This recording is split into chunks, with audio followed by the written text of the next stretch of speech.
Good morning students, आप सब कैसे हैं।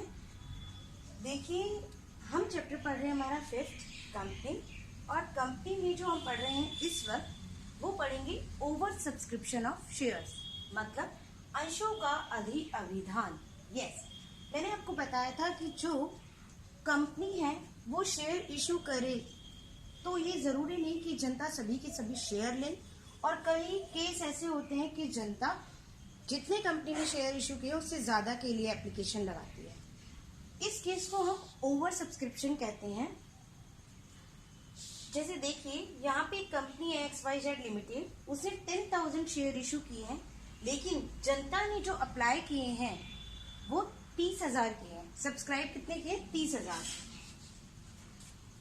हम इस केस में जब जनता ज्यादा के लिए एप्लीकेशन करे तो ये इस केस में प्रोराटा बेसिस लगता है, जैसे हिंदी में कहा जाता है यथानुपात बंटन। यथानुपात बंटन के केस में एक टेबल बनती है, एनालिटिकल टेबल। उस टेबल के अकॉर्डिंग हम सभी एंट्रीज को करते हैं। मैं आपको यहाँ पे बताती हूँ एक एग्जाम्पल, इसी एग्जाम्पल में कि एनालिटिकल टेबल हम इस एग्जाम्पल में कैसे बनाएंगे। पहले आपको ये समझना है कि क्वेश्चन में इसके साथ साथ ये लिखा होगा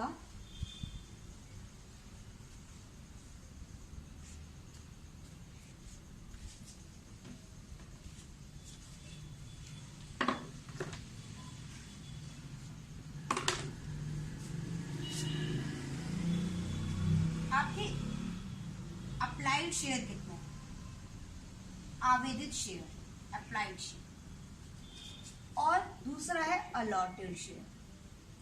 पहले तो आप इन दोनों में डिफरेंस समझ लीजिए कि क्या होता है। अप्लाइड शेयर वो शेयर होते हैं जो जनता द्वारा पब्लिक सब्सक्राइब करती है। इस केस में कितने सब्सक्राइब किए हुए हैं? 30,000। अलॉटेड शेयर कितने हैं? जो कंपनी इशू करती है, इशूड बाय कंपनी, और इस केस में कितने हैं? 10,000। अब कंपनी ने, ऐसा तो है नहीं कि 30,000 वालों को सीधे 10,000, 30,000 एक ही व्यक्ति ने किए होंगे, अलग अलग व्यक्तियों ने अप्लाई किए होंगे। तो हो सकता है, मान लीजिए हमें क्वेश्चन में दिया है कि एप्लीकेशन किस तरीके से की गई है।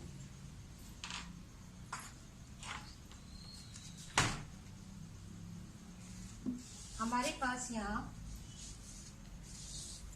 3 केसेस हैं। पहला है जिन्होंने 10,000 शेयर्स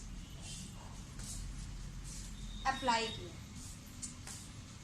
10,000 वालों को कंपनी ने बिल्कुल भी कोई शेयर नहीं दी। फिर उसके बाद है, एक है जिन्होंने 12,000 शेयर अप्लाई किए।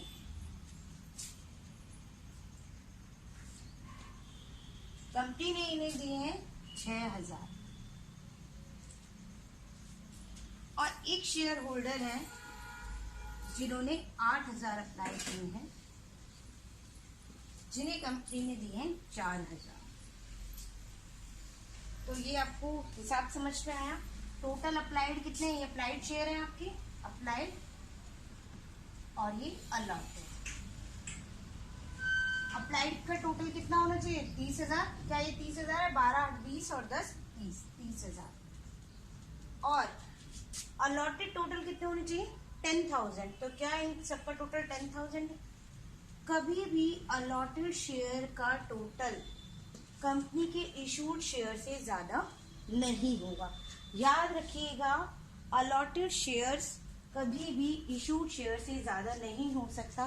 मैंने आपको बताया था, जितनी चीज है हमारे पास, अगर मेरे पास 100 रुपए है तो मैं वो 100 रुपए ही आपको दे सकती हूँ, उससे ज्यादा रुपए मैं आपको नहीं दे सकती। इसलिए 10,000 अगर शेयर है तो हम 10,000 ही जनता को दे सकते हैं, उससे ज्यादा पैसे नहीं दे सकते, उससे ज्यादा शेयर्स नहीं दे सकते।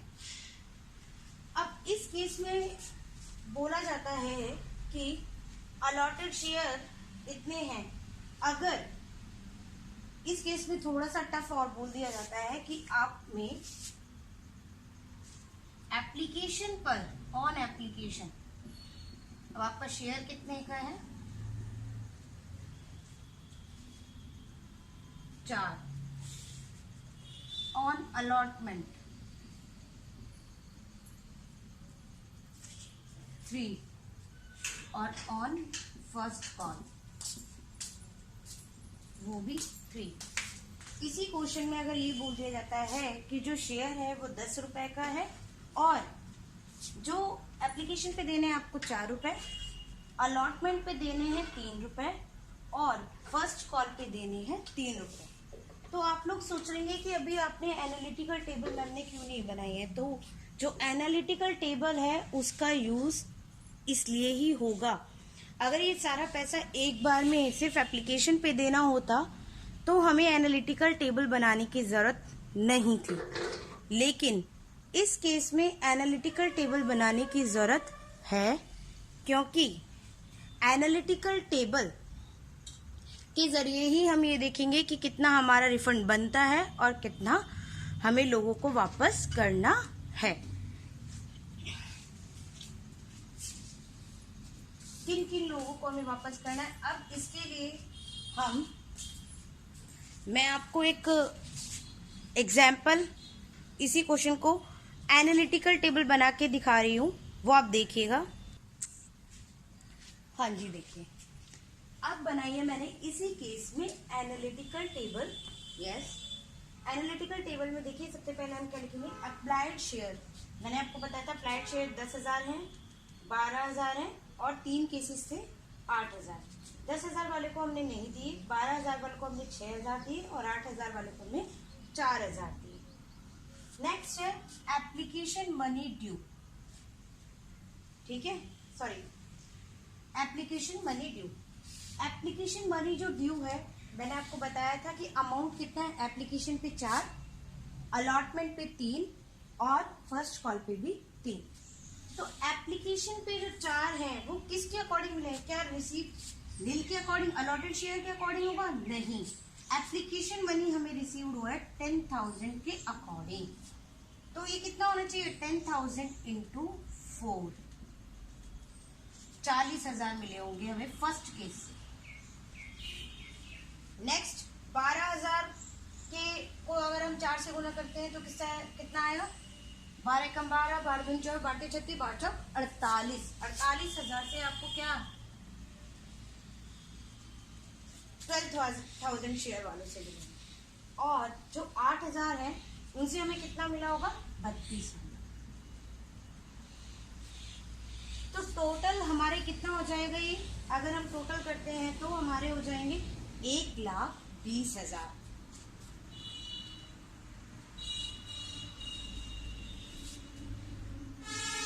समझ में आया सभी स्टूडेंट्स को कैसे आएंगे?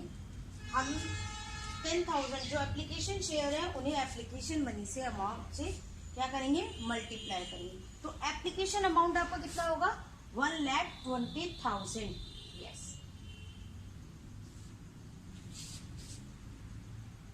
एप्लीकेशन अमाउंट आपका जो रिसीव्ड है वो कितना है, 1,20,000। लेकिन क्या ड्यू भी इतने से होना चाहिए? ड्यू का मतलब है क्या हम 30,000 शेयर से ड्यू कर सकते हैं? क्या हम इतना 30,000 शेयर से मांगने के हकदार थे? नहीं, हम हकदार थे 10,000 शेयर से अमाउंट लेने के। तो इसलिए हमारा जो एप्लीकेशन मनी ड्यू होना चाहिए वो किसके अकॉर्डिंग होना चाहिए, अलॉटेड शेयर्स के अकॉर्डिंग। हम इतना ही अमाउंट लोगों से, जनता से मांगना हमें चाहिए और हमें इतना ही रिसीव होना चाहिए। तो अब हम देखेंगे कितना नील है, तो क्या इसका क्या आ जाएगा, 0। 10,000 शेयर पर हमने इसको एक भी शेयर नहीं दिया, तो शेयर क्या है हमारे यहाँ पे, 0 और अमाउंट कितना है, 4, तो कितना आ जाएगा, 0। तो नील को हमने 0 दिए हैं और जिसने 6,000 दिए हैं वो कितने रुपए के हिसाब से देगा, एप्लीकेशन मनी आपको कितना है, 4, तो उसे देने चाहिए थे 24,000। दिए कितने उसने, 48,000, जबकि देने कितने चाहिए थे, 24,000, क्योंकि 6,000 शेयर के अकॉर्डिंग 4 रुपए के हिसाब से 24,000 बनता है। नेक्स्ट 4000 हमने दिए, 4000 के अकॉर्डिंग 4 पे 4 चौक 16,000। टोटल हमारा अमाउंट जो है वो रिसीव होना चाहिए था हमें 40,000, जबकि हमें रिसीव कितना हुआ 10,000 हमारे शेयर थे। 4 के अकॉर्डिंग हम करते हैं तो एप्लीकेशन मनी ड्यू कितनी होनी चाहिए थी 40,000, लेकिन हमें रिसीव कितने हुए 1,20,000। क्या ये समझ में आया आप लोगों को? नेक्स्ट अलॉटमेंट जितने भी हैं, अब हम सब किससे कटे जाएंगे 6,000 शेयर से। क्यों? क्योंकि लोग उसके अकॉर्डिंग एप्लीकेशन मनी रिसीव होने के बाद, एप्लीकेशन शेयर रिसीव होने के बाद कंपनी लोगों से पैसा मांगती है और लोग उतना ही पैसा देते हैं। मान लीजिए आज मुझे शेयर अलॉट ही नहीं हो तो क्या मैं उसके पैसे दूंगी? नहीं, मैं पैसे कब दूंगी? एप्लीकेशन के टाइम। अगर मुझे शेयर रिसीव हो गए, अलॉट हो गए, तो मैं आगे फर्दर पैसा दूंगी उस पर। तो इसलिए अलॉटेड शेयर पर अब जितनी भी एंट्रीज होगी वो अलॉटेड शेयर्स के अकॉर्डिंग की जाएगी।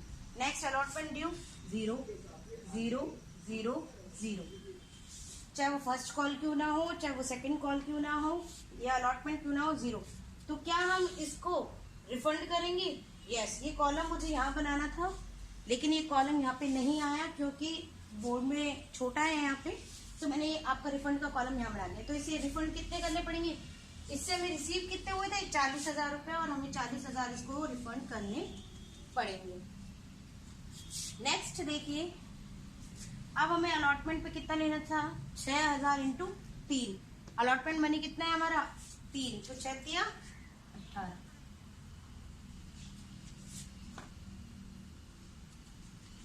ऐसे ही 4,000 वाले पे अलॉटमेंट मनी कितना बनता है 4 दिया 12,000। अब आप देख रहे होंगे कि हमें 40,000 रिसीव हुआ था, जिसको हमने कुछ भी नहीं दिया, तो हमने इसके रिफंड कर दिया। और अब 48,000, जब हमें 12,000 वाले शेयर से 48,000 रिसीव हुआ है, तो हमें उसे कितने देने हैं? देखिए, एप्लीकेशन का समझ में आया आपको? एप्लीकेशन ड्यू समझ में आया? एप्लीकेशन ड्यू करने के बाद मतलब हमें इतना पैसा चाहिए, हमें रिसीव कितना हुआ 40,000, जिससे रिसीव हुआ है उसके 40,000 एक्स्ट्रा बचे हुए हैं मेरे पास अभी। मैंने क्योंकि एक भी शेयर नहीं दिया, तो मैं उसको 40,000 रुपए उसे मुझे रिफंड करने पड़ेंगे, मैं रिफंड करूंगी, तो उसका यूज कहीं नहीं करेंगे और 40,000 सीधे रिफंड कर देंगे। नेक्स्ट आता है कि जो 12,000 शेयर है, एप्लीकेशन के टाइम पे उसने 48,000 रुपए दिए थे, जबकि 24,000 ही मैं लेने के हकदार थी, तो एक्स्ट्रा कितने बचे 24,000। ऐसे ही 8,000 शेयर वाले से मुझे यूज मिले कितने थे 32,000, जबकि मैंने एप्लीकेशन पे यूज कितने किए 16,000। तो एक्स्ट्रा मेरे पास यहाँ पे 24,000 और यहाँ पे 16,000, टोटल मेरे पास 80,000 मेरे पास एक्स्ट्रा है। जैसे आपको दिख रहा होगा कि 1,20,000 टोटल आया था, जबकि एप्लीकेशन पे यूज किए मैंने 40, तो एक्स्ट्रा कितने हो गए 80,000 रुपए। 80,000 में से 40,000 तो मैंने आपको बता दिया कि रिफंड करना ही है, लेकिन जिन लोगों को मैंने शेयर दिए हैं उन्हें अलॉटमेंट पे फर्स्ट कॉल पे ही अमाउंट पे यूज कर लूंगी। अगर अमाउंट बचता है उसके बाद भी तो मैं वापस कर दूंगी। तो देखिए, अलॉटमेंट पे ड्यू अमाउंट जो होगा हमारा कितना होगा 6,000 शेयर है, और 3 रुपए के हिसाब से कितना आ जाएगा 6 या 18। इसे आप कर सकते हैं 6,000 इंटू 3, ये होगा 4,000 इंटू 3, ठीक है, तो 12,000। उसके बाद अब एक्स्ट्रा हमारे पास 24,000 है और 16,000। क्या ये 24,000 से ज्यादा अमाउंट है? नहीं, तो पूरे के पूरे 18,000, क्योंकि अलॉटमेंट अमाउंट जो रिसीव है वो मैं नहीं करूंगी, वो मेरे पास ऑलरेडी जनता का पड़ा रखा हुआ है वो अमाउंट, इसलिए 18,000 भी मेरे पास है और 12,000। अब ये अमाउंट यूज करने के बाद अलॉटमेंट का हमारे पास कितना एक्स्ट्रा अमाउंट बचता है? देखिए, 6,000 12,000 शेयर वालों का और 4,000 बचता है 8,000 शेयर वालों का।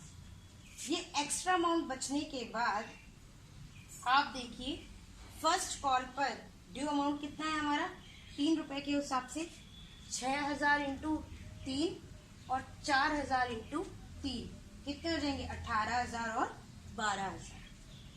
और हमारे पास 18,000 रुपये मैं मांगती हूँ, लेकिन 6,000 मेरे पास ऑलरेडी रखे हैं, तो मुझे मांगने कितने होंगे 12,000।